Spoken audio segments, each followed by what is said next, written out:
Damian Leone. Birthday boy.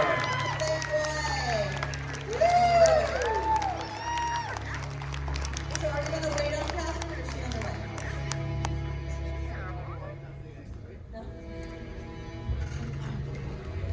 No? So I think this is going to be it for Terrifier 1. Works for me. You have cooties, stay over there. Is this a song? Oh, okay. So, are we on? Yeah. Well, you know, first of all, I hear it's someone's birthday. Yeah. It's your birthday. You know, we have to do something for your birthday, huh?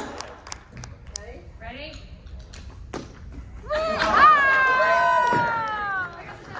I'm not cleaning that up. You have glitter on your foot. Happy birthday, sir. Thank you. How has your birthday been? Are you dying? Oh my God! I mean, Tim Capello from my favorite movie, you know, Yes. played the sax. How epic was that? Happy birthday! That was too good to be true. Beautiful. Oh, Very excited. thank you guys for being here. This is a wonderful birthday. Awesome, awesome. I think we should do a happy birthday to Damien first off. Yes. You guys want to do? We were going to do it last night, but you know we brought Timmy up, so you guys want to do it? Let's do it. Count of 3. 1, 2, 3. Happy birthday to you. Happy birthday to you. Hey, sing. Happy birthday to Damien. Happy birthday to you. Thank you. Thank you, everybody. Amazing. All right. So first things first. I mean, I want to talk about Terrifier 1. Obviously, it's what started this whole amazing craze, right? How did you ladies get involved with Terrifier? What was your audition like? And you can move down because we have less people than we thought. I'm sorry. I calculated poorly. I originally auditioned for, I don't know if, I'm sure some of you have seen The Ninth Circle, which is an excellent short film that Damien made, and he was in the process of turning that into, yes, he was in the process of turning that into a feature and asked me to audition for it. And you can actually see a clip from that audition on the DVD in the special features. I'm a much better actor now, I promise. I can't actor. But that movie didn't end up happening, and he said, hey, I've got this other movie. It's pretty fucked up, though. Would you be interested? And I read it, and I said, you're right, this is very fucked up. And I am very interested. Gino Caffarelli, who played the pizza scene, he's a pizza man in the pizza scene. I had worked with him briefly coming out of school, and Damien was looking for actresses, and he recommended me, and then I auditioned. And we are so believably sisters. Like, so many movies, every time I have a kid, it's the most, like, blonde-haired, blue-eyed, like, thing that would never come out of me, but I actually believe Just vocally enough. yeah, completely alone. You know, I think that, like, you know, after watching the Blu-ray with Damien, you know, he talked everything so in detail about everything, especially for part 2 and part 1. So, you know, I think I wanted to pop some more questions that, you know, so we get to know these guys a little bit more. So, I guess I'll start off with, how about Samantha? How about Samantha? What's a director you'd like to work with in the future? Damien Leone and Terrifier 3. Yeah. Kiss up. Get some brown stuff, Well, I don't know if he's going to be doing any more films anytime soon, but Scorsese, obviously, just because I'm Italian and growing up Italian, American. I'm a big fan of Yorgos Lanthimos, if anyone knows, yes, the guy behind Killing the Sacred Deer and all that. But I also plan to be directing my own films, so I'll probably be doing that soon. Can I throw in, because you're a Scorsese fan, what's your favorite Scorsese movie? Goodfellas. Oh, It's the whole clown bit in there, isn't it? Jenna? Director? Samantha Scavini. So much brown. You're not invited to do that. this question is for everybody. If you were on a road trip for 8 hours with one of your castmates, who would it be? Do they have to be present? Can it be born here too? Okay, that's easy for me because I've already done that since Damien. I mean, Oh, that's sweet. we chat for hours anyway, so it would go by really fast. No, you hang up. I was gonna say he's the last person I want to be stuck with. No, That's what I deal with. that's travel partner. That's a tough question. I love everybody for different reasons and different wonderful conversations. Yeah, so I don't know. I can't answer that. I'm sorry. Yeah, we spent a lot of time in the car together on the first one too. Oh. I would definitely do that again with you. I would not do it again with Phil because when he drives tired, it is frightening. A lot of memories of him slapping himself in the face to stay awake. Oh no. Yeah, I think we're all saying Damien. He's a good travel buddy. Good plan. That's good. I just listen, and they all talk. To my ear. So this is what you do in the third film. As a gambler, I kind of put in my head who they all would say, and Phil was the one that I figured everyone would want to say.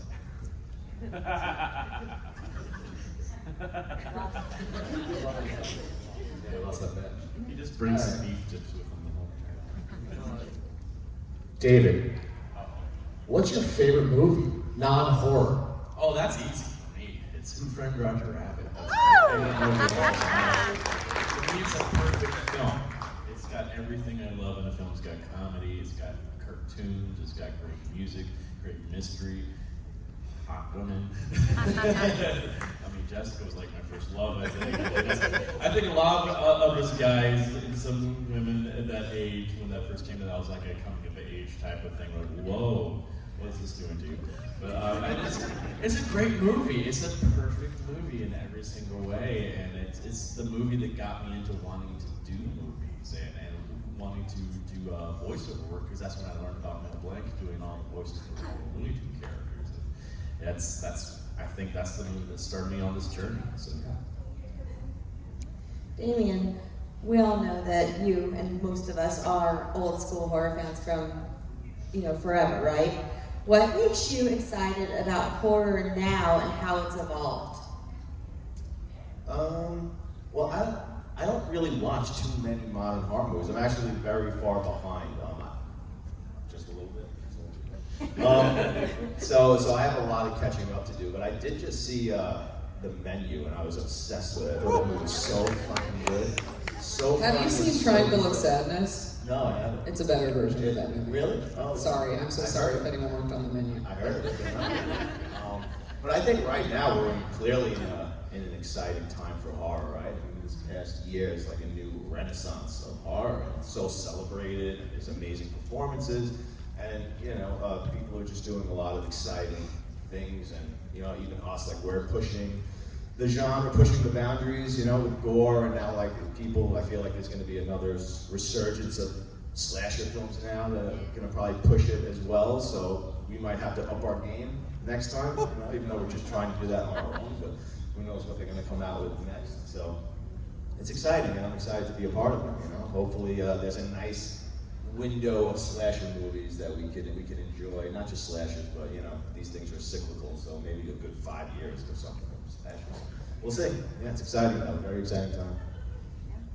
When I first met Damien, how we really clicked was we just talk about movies, and it was awesome. So we've been talking for the last few years about favorite movies, great stuff. So yeah, What do we bond over? Kevin Smith, Tarantino, right? Tarantino, really. Yeah, that's our dude. So I want to go back to the favorite movies. Since there's only 4 of you, we can pop these questions. You can all answer. So what's your guys' favorite movies? Jaws. Those last Go on with that, Jaws. Oh, I guess it's me next. The 80s version of The Thing. And, Princess Mononoke. Yes. I feel like I'm super predictable, but Godfather 2. Godfather. You're just doing the whole Italian thing, right? Yeah, and I just watched Godfather 2. It's perfect. And what for you guys? Like, what makes like the perfect movie? Like, when you're thinking about your favorite movie, what's the criteria that you have to go for to find that perfect movie? Well, if I was gonna say, because mine's Jaws, so I would say acting, just the script, the way it's structured. Jaws has an identifiable, like instantly identifiable score, identifiable, quotes that have become pop culture, right? Just like these amazing characters, character dynamics. I think first and foremost, though, you just need an entertaining movie. You could have a really brilliant movie that just, it could be just very like pretentious or artsy. Like Jaws is very accessible, it's very primal, everybody can identify with, you know, the ocean, like animals, man versus beast, is a very like primal theme, so yeah. I The think people in charge ignoring clear signs of danger. What? It was so hard this morning, like it being Damien's birthday. I wanted to write like a little note on, post on Facebook, and it was so hard to put words in. Like, I mean, for me, like I'm here right now because of this guy, and it's like I want to hug the guy every time I see him. Like, you know, he's done so much for everybody, and it's like I just kind of.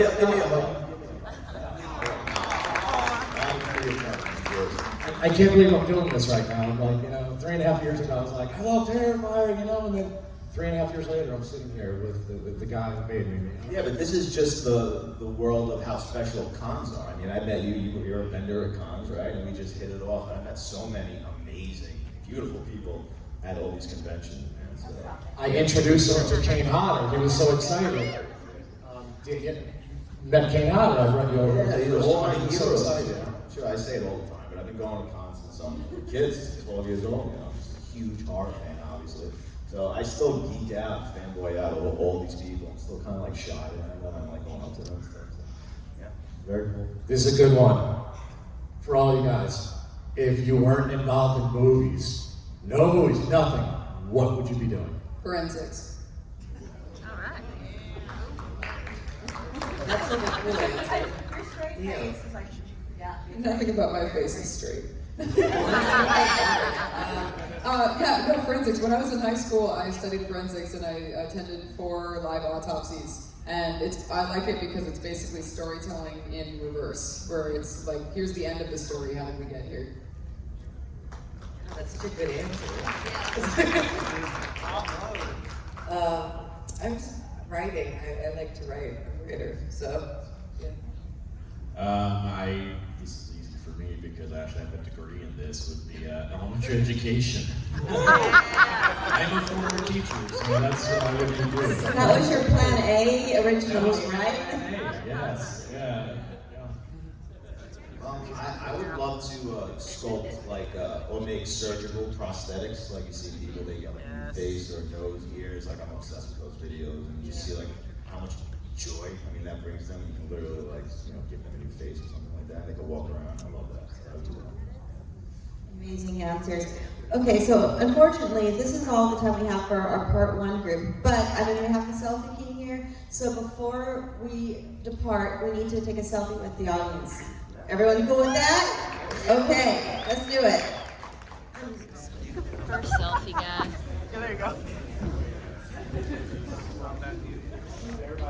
I'm short. Fuck yeah, girl.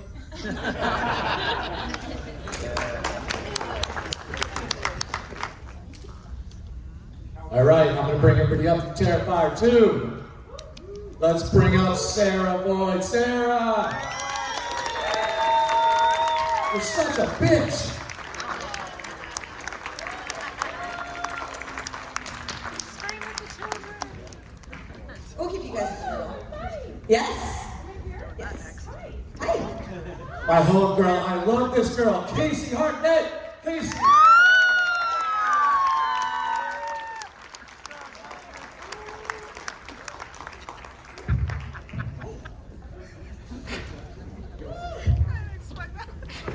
Kaylee Hyman. Kaylee!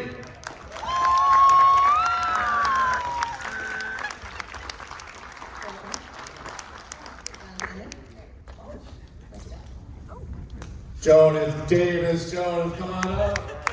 Ricky in the costume store.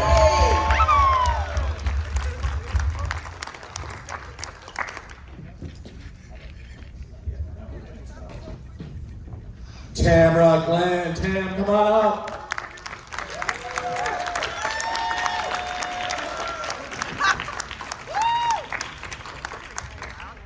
Favorite character in Terrifier 2? Amelie, McLean, Amelie! Little pop girl in the house.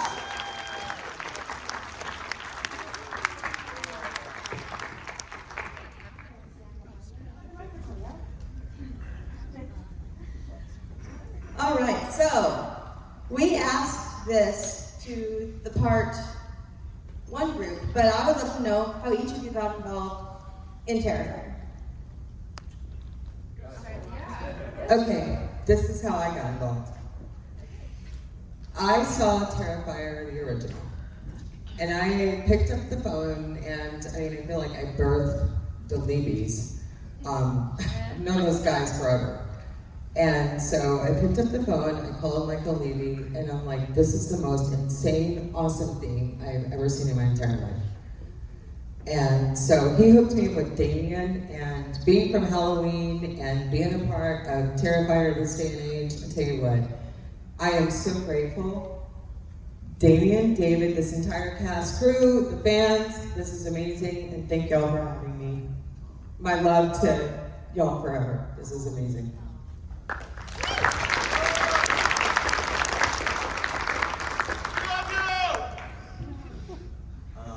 As for me, the lead, one of the leads, Sienna, also Lauren Rivera, we trained together. We were in the same acting class. So when they told her about a spot opening up for a costume shop owner, she gave me the heads up that I should audition for it. And I did, and I earned that spot. However, they did not mention what came with that. I found out the hard way because the first time I met them, they was making the mold of my head, and you saw what happened after that. But truly grateful. Thank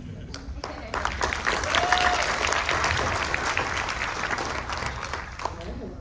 I auditioned through my agent, and that's kind of it. Anything else happen?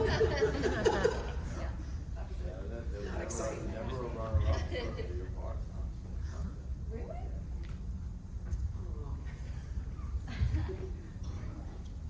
Oh, yeah.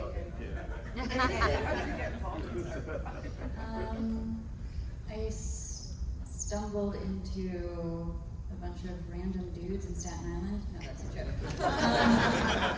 I also just auditioned, and auditioned, did a self-tape, did a chemistry read with Lauren, and then did a really wild screaming scene from my apartment, and freaked out my neighbor. So, and now we're here.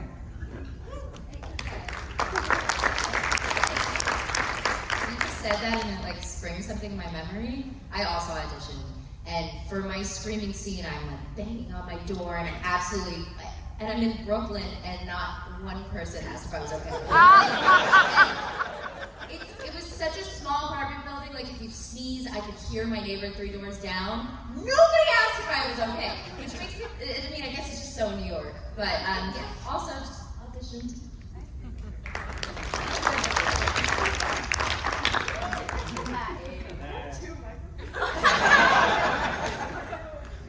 Okay, so I also just auditioned, and then Damien called me, and he was like, "We love you for the little pill girl, but there's a lot of work that's going to go into this, and are you sure you want to get yourself involved in this?" Because I had to wear like sclera contacts that cover my entire eye, and like tease my hair up, and the big old dentures and all the makeup. So I didn't really know what I was getting myself into, but I said yeah, and I'm so glad I did, because I love this experience and I love everyone in this cast.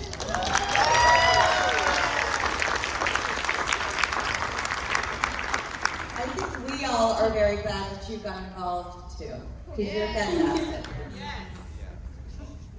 So I want to ask everybody here, for Birthday Boy, one word to describe our captain. And that's what I'm going to say. He's the captain. We're going to start with Tam. One word. Genius.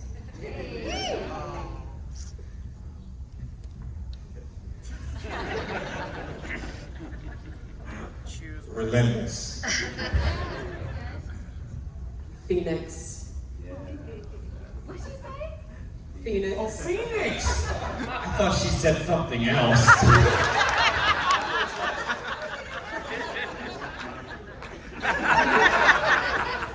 Or penis. He has one, sure. Both apply. Brother.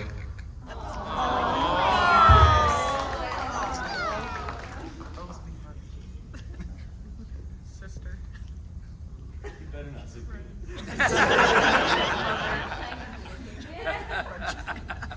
Fucked up. You made the joke I was gonna be like, asshole. Ooh, can I say something like Maverick?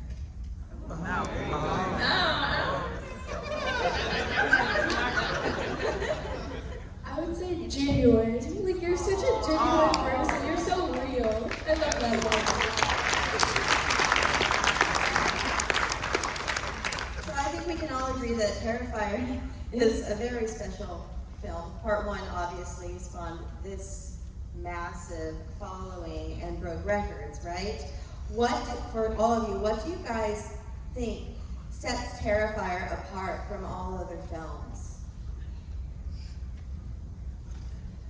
The cool thing, and I've been in horror for like my entire life, the cool thing is that Damien, he risked it all. I mean, he took it cinematically, leaps and bounds where no one has ever, his confidence, and I think him being so grounded, and that's what Jump is, just leaps and bounds and beyond, and my God, this is just, it's amazing, and thank you and love y'all again.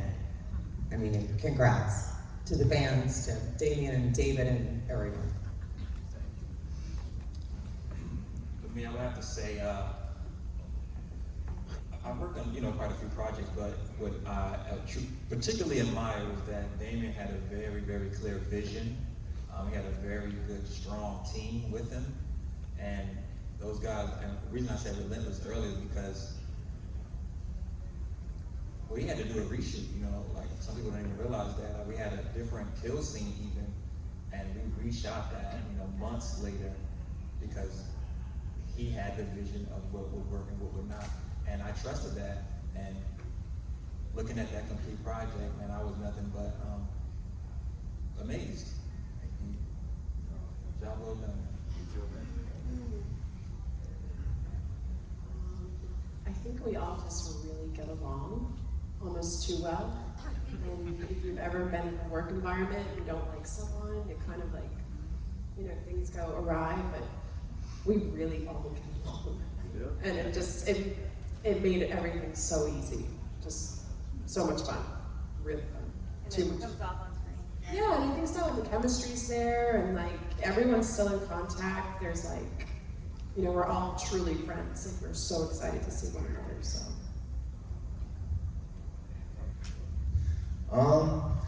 Yeah, I mean, I think there's a genuine sense of fun. I always try and have a fearlessness making these films where I want to push it places where maybe not a lot of films go. But I mean, seriously, I think I would say a big part of it is Art the Clown, and this guy right here, seriously, why he's so successful. And I think, Art as a villain, he's very striking, he looks very cool. He has an amazing sense of humor. People love laughing with this character, and like one moment, he's making you piss your pants and you almost want to hang out with him, and then the next minute he does something so despicable where you almost want to look away, and then a minute later he'll bring you back and make you want to hang out with him again. So I think that's a cool roller coaster, and then I think most importantly, he walks the walk, and when it's time to kill people and have these amazing, we try these amazing set pieces, we get people talking. So yeah, I think there's a few boxes that we check, but yeah, we're always gonna try pushing it and keeping it fresh and exciting. I would say passion. It's it's so much of this is made by people that love this genre, especially this guy here, and it's everybody that was involved in this put every little bit of everything they had into it. I mean, we were there for, you know, the shoot for this film turned out to be a lot longer than any of us expected because of COVID especially, and we all shot in some pretty uncomfortable environments too because we were shooting in the winter, and that shows how much everybody was dedicated to this. Is everybody knew what this movie could be, and everybody put their all into it, especially our wonderful female lead, Lauren Rivera. I mean, I can't say enough about what she went through for this and put into this, and it's because everybody had that kind of passion. We knew what this movie could be, and we knew that this could probably change the industry in some positive ways and get things back to having fun with horror movies and slashers and all that. And we were very excited about making this, and we had that passion for it, and I think it shows on screen.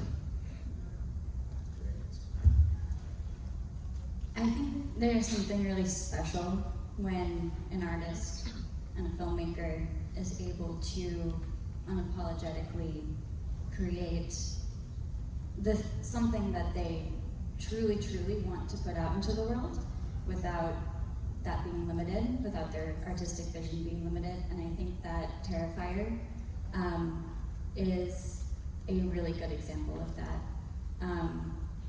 Damien knew from the beginning he's had all these wild ideas about this character and this whole journey. And I think, like everyone else has said, that the group that he brought together to make this happen, he really, the universe just brought a lot of good people together that wanted to really make that vision happen for the vision Damien had. And I just think there's something really special about indie film and being able to do that. So I think Terrifier stands out for that.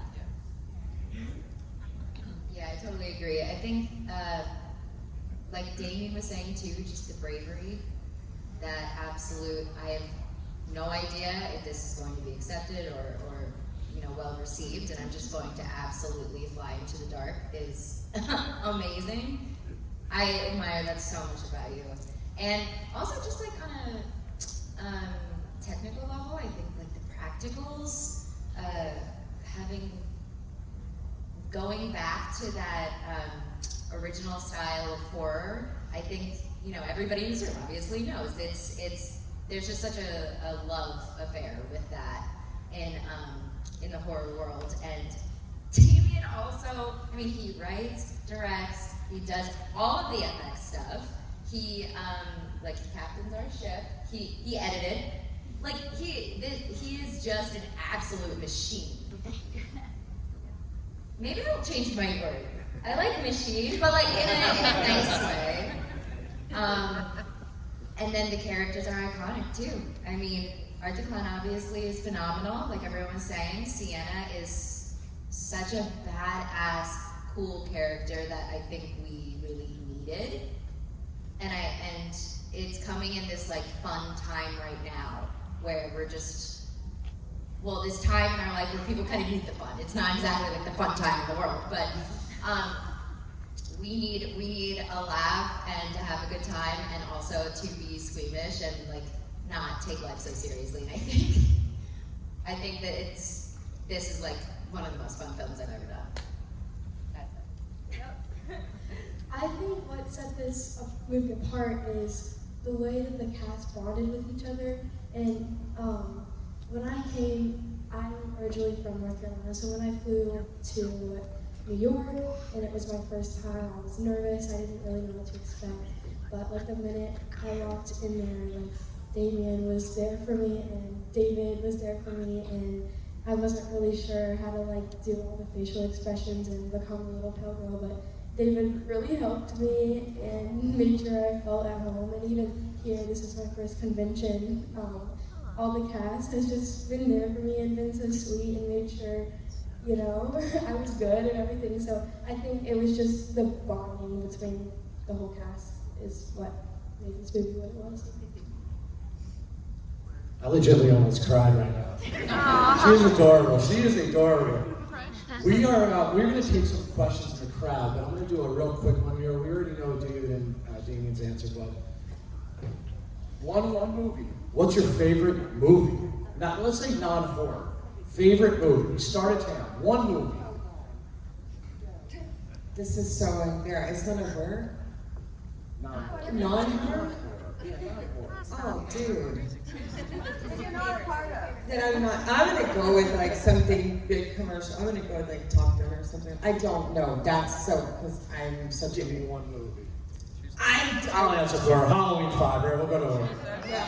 If it was horror, I would go to the original Halloween, because I think, I'm grateful that John Carpenter inspired filmmakers like Damien. I mean, that's the most badass thing ever. And Damien, you're killing it. You're slaying it. I am so freaking proud of you.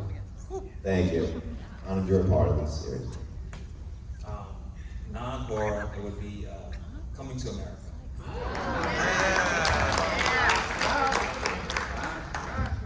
True romance. Yeah, true romance. I'm a nerd. My favorite movie is Jean Dielman by Chantal Akerman. Does anyone know what that is? Awesome. I love that. One person knows. That's my favorite movie. She's my girl. I like her. Good.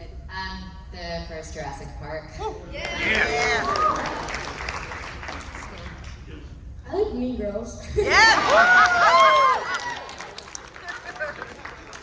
doesn't even go here. Okay, do we have any audience questions? Way in the back. Hi there. Couldn't think of a Terrifier question, so I wanted to ask, since music is such an important part of the horror viewing experience, what type of music y'all like, or if you have any particular favorite artists or bands?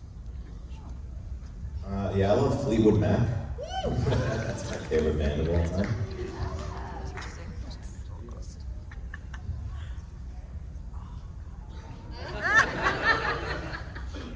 Hard to believe, I like hip hop and R&B. So everybody, Jay-Z's, Eminem's, all of them. I'm big into I'm a nerd, so I grew up with a lot of oldies, so I love stuff from like 50s, 60s, 70s, and 80s. Of course, Queen's one of my favorite bands, but I'm also a big, huge musical theater nerd. So I love musicals and also jazz and blues.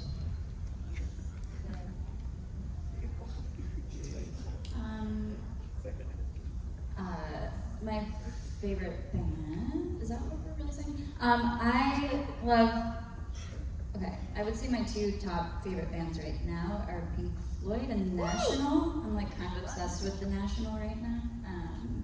And yeah, classic rock, blues. I'm from Chicago, we love the blues. Yeah. Nice. I have like a real answer and an answer I tell people. I will say, I love Led Zeppelin, so that's my fake answer. Here comes Spice Girls. Come on, Spice Girls. I really like Taylor Swift.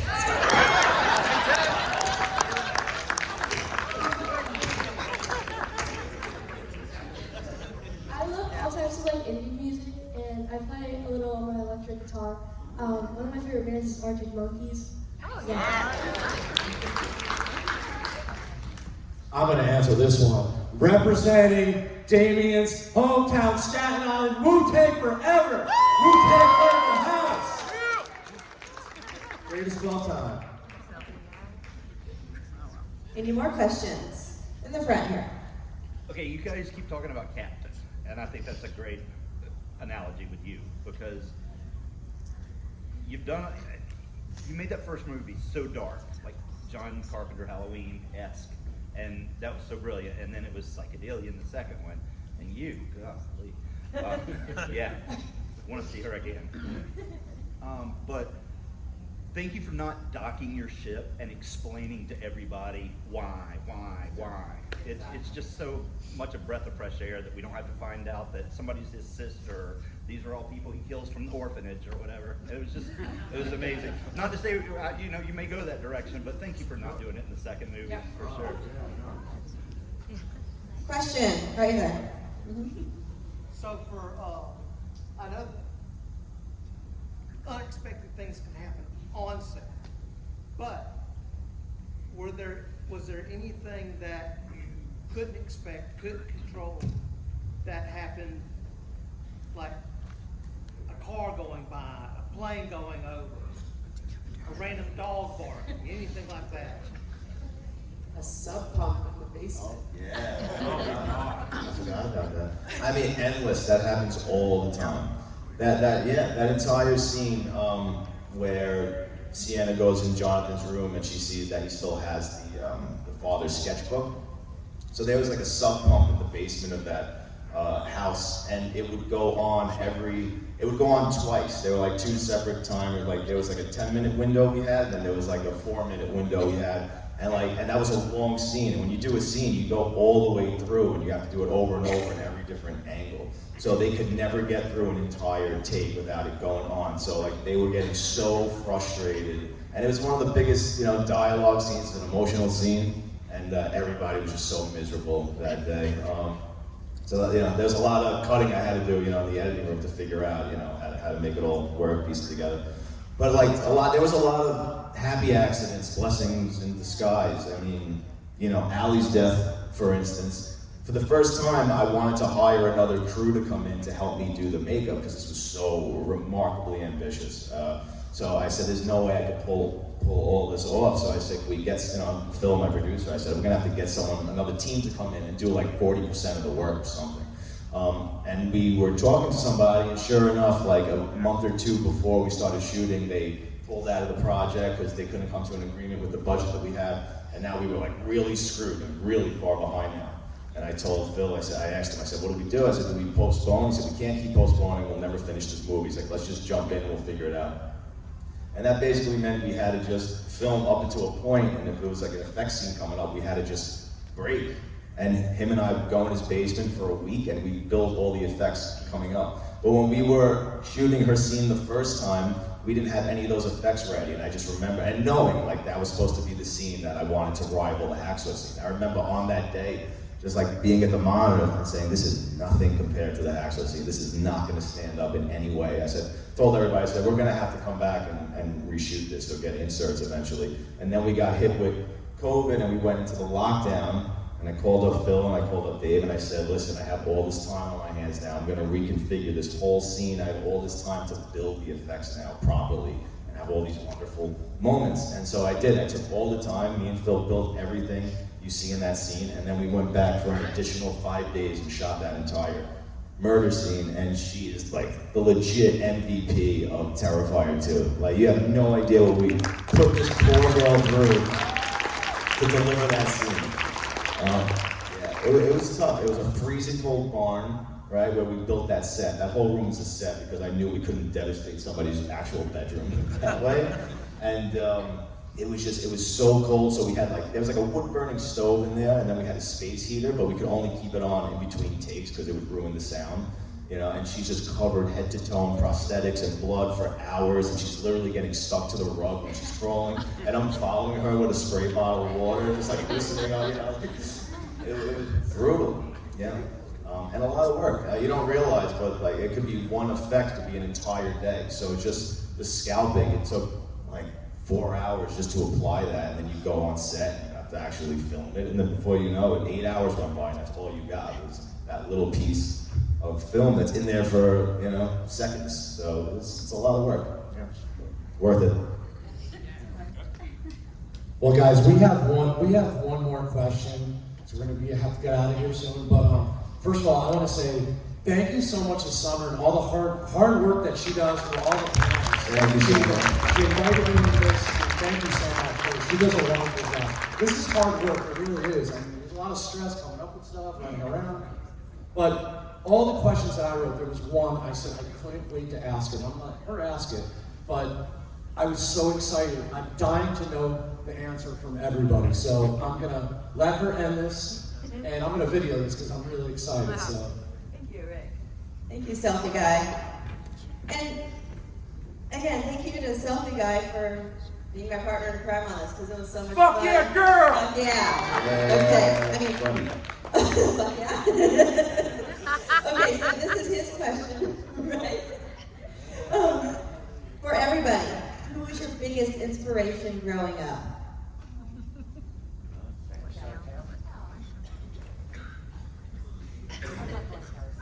I started with Emily. Well, I mean, I'm still growing up. This is a fact. Who's your biggest inspiration 5 years ago? Oh, I guess my mom. Yes. I mean, I know a lot of people say that, but even in like all the conditions and like flying up and down, she was always there for me. And like anytime I needed anything, she would always be there and like making sure I'm okay and stuff. So I would say my mom. Yeah, great answer. Second time I'm gonna cry. Oh, your fault. Yeah, that's. I was also going to say my mom. They're different moms. I guess they're not the same. Say your mom. All right, my mom. Now I feel like I should say my mom. It's not a lot 3 times. I love her a lot. But honestly, my biggest inspiration growing up was Harriet M. Welch from Harriet the Spy. I'm not even kidding. I watched that movie, I think I was like 5, and like fell in love with her, was obsessed with her, made my friend watch it like 5 times in a row at my house, and she's like, can we do something else? But she was like this badass, little young girl going around, wanted to be a writer, and honestly she is why I started writing and writing scripts and like performing them and just, I don't know, she really is why I started writing in the first place. Since I don't want to cry on camera, I mean, I will say my mom as that, but as an actor, because that's a long story there in itself. But yeah, I don't want to just lose my crap on camera. But as an actor's standpoint, I would say 2 of my biggest ones would have been Robin Williams, who was just one of my big inspirations when it came to comedy. Doug Jones, especially for his physicality. I always kind of loved his. And I'll also say third, it would be my my dear departed friend, Stephen Carl. So yeah, I don't want to get emotional. Yeah, David, forced him over to cry. I had 2, and I will also say my mother, and that's the truth. I realized doing these interviews, right? I talk about my mother so much, I'm like, geez, I sound like fucking Norman Bates. And it really did play a really pivotal role in, my love for horror and everything. But in terms of my career and everything, it really, and I say this all the time, it's Tom Savini, special makeup effects artist, is my ultimate hero, still my hero. And when I discovered the VHS tape Scream Greats when I was like 7 years old, and I saw him creating the monsters for the first time that I grew up loving, I was just blown away. That was a big light bulb moment. So my love for practical effects led into my love for filmmaking in general. So definitely Sabine.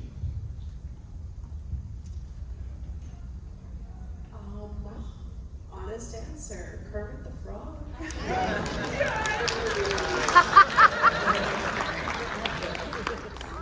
Explanation, I was obsessed with the Muppets as a child, and Jim Henson is my hero, and my dream job is to be on Sesame Street, so if y'all know anybody, I'm here. Yeah, the Muppets, Rebel, Sesame Street, it's like, the posters on my wall as a child were intense, but yeah, that's it. As for me, my biggest growing up, life-wise, would be my godfather. He was a very influential, nice guy that just radiated positive energy, so I just kind of absorbed that, and I try to carry myself the same way. Performance-wise, it would hands down be Martin Lawrence. I was with him like all through school, all the same mannerisms, Marty? Pretty much. So when I moved to California, my mom was a mom, a housewife. She didn't work. She had never worked a day in her life. And so I went in for an audition, and she knew that she needed a job. She couldn't type. She couldn't do anything. So she ended up being the executive assistant to Michael Mann, which was the executive producer of Miami Vice and all of that stuff. And I always had so much admiration for her as just a woman who went from, she couldn't type to being this executive assistant. So that goes to show you set your mind to do anything, it can certainly be done. And may she rest in peace.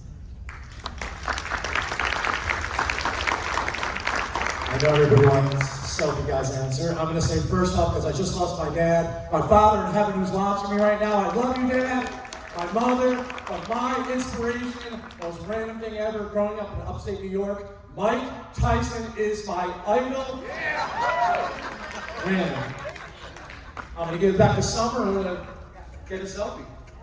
Okay, that's all the time we have, but of course we have a selfie king here, so we need to do what we did with them and take a group selfie.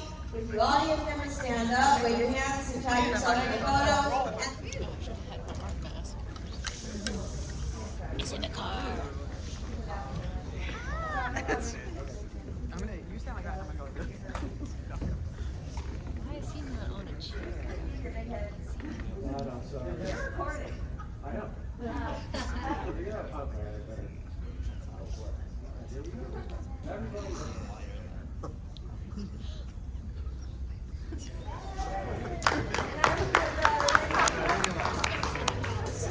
Guys, thank you for coming out. Give one last hand to Terrifier 2 Taz.